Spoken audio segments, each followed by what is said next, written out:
Kush vendosi që pink është për vajza edhe blu është për djem. Për dekada, ngjyrat, stilet edhe llojet e rrobave kanë diktuar çka mund veshin gratë edhe çka burrat, duke kufizuar lirin edhe imponu stereotipe gjinore. Ku i shohim këto në jetën e përditshme?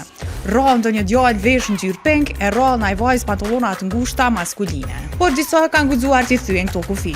Coco Chanel i ka sjell pantollat edhe kostumet inspiruara nga veshja e burrave qysh kohë më parë, duke i dhënë grave lirinë të lëvizin dhe të shprehin identitetin e tyre.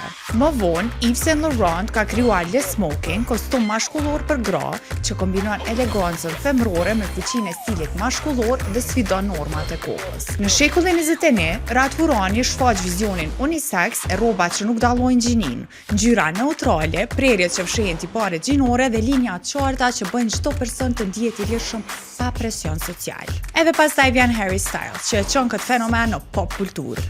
Djalë në fustan, në kopertinën e Vogue, duke treguar se moda mund t'jetë lojë edhe shprehje personale dhe jo rregullin gorgjinor. Shumë e kritikuan, por ai hapi një debat që u bëni mundësi për shoqërinë të reflektojë mbi identitetin dhe barazinë. Moda është shumë më shumë se veshje, është fenomen social. Çdo pantallon, kostum ose fustan unisex sfidon stereotipet, hap rrugë për lirinë personale dhe promovon një shoqëri më të barabartë dhe më përfshirëse. Dhe për më shumë video si kjo, follow Urban FM në krejt platformat dhe mos harroni me na subscribe në YouTube.